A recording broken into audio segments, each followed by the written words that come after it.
यतो यतः समीहसे ततो नो अभयं कुरु सन्नः कुरु प्रजाभ्यो अभयं नः पशुभ्यः।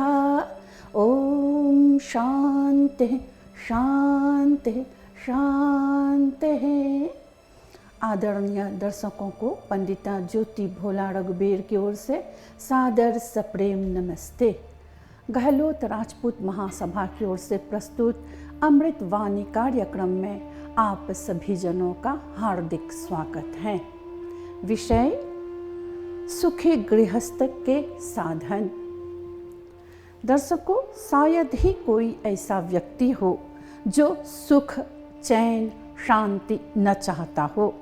गृहस्थ में प्रवेश करने का पहला उद्देश्य ही यही समझा जाता है कि सुख का जीवन व्यतीत हो। विवाह संस्कार में एक मंत्र वधू की ओर से पढ़ा जाता है कि मैं पति देव के यहाँ जा रही हूँ ताकि मेरा जीवन कल्याणकारी और सुखी हो। परंतु इस शुभ इच्छा पूर्ति के लिए कुछ साधन करनी होती हैं। सुखी गृहस्थ के 5 साधन हैं। आइए इसे विस्तार से जानते हैं। पहला साधन मानवता। मानवता यदि मानव में हो तो वह किसी से ईर्ष्या द्वेष नहीं करेगा और परिवार में रहते हुए तो मानवता के साथ रक्त संबंध होता है। तब हृदय में प्यार, प्रेम, स्नेह, उपकार के अतिरिक्त और कुछ सूझता ही नहीं। मानवता के ओत प्रोत परिवार सदा सुखी रहता है। प्रश्न उठता है, मानवता किसे कहते हैं? उत्तर, जो बात आप अपने लिए अच्छी नहीं समझते वह दूसरों के लिए भी अच्छे न समझो। आप मनः प्रतिकूलानि परेशान न समाचरेत। महर्षि स्वामी दयानंद जी ने मानव के संबंध में कितने पते की बात कहते हैं। मनुष्य उसी को कहना जो मननशील होकर स्वात्मवत अन्यों के सुख दुख और हानि लाभ को समझे। जिस जिस कार्य से जगत का उपकार हो वह कार्य करना, जो कर्म हानिकारक है उसे छोड़ देना ही मनुष्य का परम कर्तव्य है। परिवार का कोई भी कार्य करने से पहले भली भांति स्वार्थ छोड़कर विचार कर ले कि जो पग मैं उठा रहा हूँ या उठा रही हूँ इससे परिवार को हानि तो नहीं पहुँचेगी। मानवता कहती है केवल अपने को सुख पहुँचाने की अभिलाषा उचित नहीं। अपनी मनमानी करके कुछ सुख पा भी लिया तो अंत में एक ऐसा पछतावा जागता है जो सदा के लिए मानसिक अशांति की आग में जलाता रहता है। अतः मनमानी न करो, मानवता से काम लो। दूसरा साधन प्रसन्नता। प्रसन्न रहने का स्वभाव परिवार में स्वर्ग का वातावरण बनाए रहता है। व्यापार या ऑफिस से आए हो या तो स्कूल कॉलेज से अथवा किसी को मिलकर आए हो तो मुस्कुराते हुए घर पहुंचो। कुछ लोग ऐसे स्वभाव के भी होते हैं जो बाहर तो हंसते रहेंगे, अच्छे मूड में रहेंगे और घर पर आते आते गंभीर या उदास हो जाएंगे। दर्शकों, वेद के शब्दों में पति तो पत्नी को अपनी मन रूपी घोंसले का पक्षी समझता है और कहता है अहम विश्यामि मयि रूपमस्या वेतदित पश्यन्न मनसः कुलायम।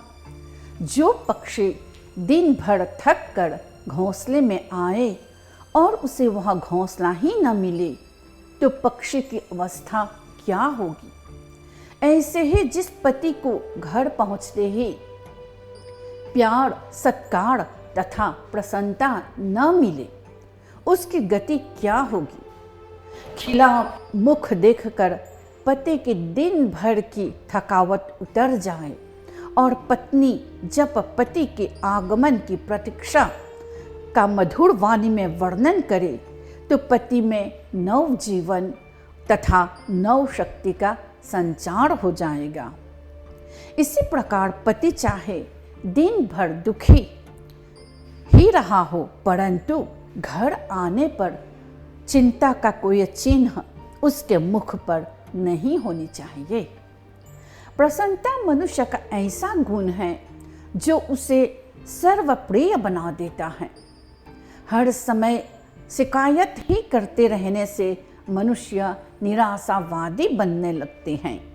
प्रसन्न रहने वाले के कष्ट क्लेश अपने आप दूर हो जाते हैं। मन का तप तो प्रसन्नता ही है। मानसिक तप यही है कि मन में कोई ईर्ष्या, दुख, चिंता न आने दो और इसे प्रसन्न रखो। तीसरा साधन हार्दिक प्रेम भावना। प्रेम गृहस्थ आश्रम रूपी वाटिका का प्राण है। प्रेम पति पत्नी को मृत्यु पर्यंत ऐसे बांधे रहता है जैसे चुंबक लोहे को बांधे रहता है। सारे परिवार का संगठन प्रेम के सीमित ही से चिरस्थायी बनता है। प्रेम लाभ हानि नहीं देखता, प्रेम बदला नहीं चाहता, अपने आप को दूसरों के हित और प्रसन्नता पर बलिदान करना चाहता है। त्याग के बिना प्रेम का प्रादुर्भाव नहीं होता। पति पत्नी के लिए और पत्नी पति के लिए त्याग करे, पिता पुत्र के लिए, पुत्र पिता के लिए, भाई बहन एक दूसरे के लिए त्याग करें। प्रश्न उठता है, आखिर किस चीज़ का त्याग करें? तो कहा गया है केवल एक चीज़ का, और वह है स्व सुख इच्छा का त्याग। अपने सुख की इच्छा प्रेम का नाश करने वाली है। वास्तविक प्रेम होता ही तब है जब उस प्रेम के पीछे स्व सुख इच्छा न हो। यदि परिवार के लोग अपने ही स्वार्थ, निजी सुख के लिए प्रेम करते हैं तो यह प्रेम शीघ्र ही समाप्त हो जाएगा। प्रेम बड़ा कोमल, अत्यंत कोमल पदार्थ है। जरा सी चोट लगने पर प्रेम में बाधा पड़ जाती है, और जब प्रेम में एक बार विकार आ गया तो नए सिरे से जुड़ता नहीं। रहीम का यह दोहा सभी गृहस्थियों को सदा सामने रखना चाहिए। रहीमन धागा प्रेम का जब तोड़ो झटकाए, टूटे से फिर न जुड़े, जुड़े गांठ पड़ जाए। टूटे हुए धागे को जोड़ा जाएगा तो गांठ पड़ जाएगी। प्रेम का धागा जोड़ने पर गांठ वाला हो जाता है। अतः प्रेम में बाधा ही नहीं देनी चाहिए, और इसके लिए आवश्यक है कि स्वार्थ की कैंची को निकट न आने दिया जाए। चौथा साधन मितव्ययिता। घर में कमाने वाले जो काम कर लाते हैं, जो कमा कर लाते हैं, उसी आय के अंदर अपना व्यय रखने से सुख बढ़ता है। जितनी चादर देखो उतने पांव फैलाओ। वेद ने पत्नी का एक गुण यह भी बतलाया है कि वह खर्च मर्यादा से करें, न बहुत उदार हो और न बहुत कंजूसी हो। गृहस्थी के लिए मितव्ययी होना भी इसलिए आवश्यक है कि उसने केवल अपने ही परिवार का पालना नहीं करनी, अपने परिवार तथा पत्नी के संबंधियों को भी देखना है। देश तथा समाज का कोई व्यक्ति दीनता में न रहे, इसके लिए दीनों अनार्थों की सहायता करना और आरे समय में मित्र बंधुओं की सहायता करना गृहस्थी के धर्म का एक अंग है। ऋग्वेद का यह मंत्र मोघनम विंदते अप्रचेताः सत्यम ब्रवीमि वद इत सत्यस्य नार्यमनं पुष्यति नो सखायम केवलादो भवति केवलादि।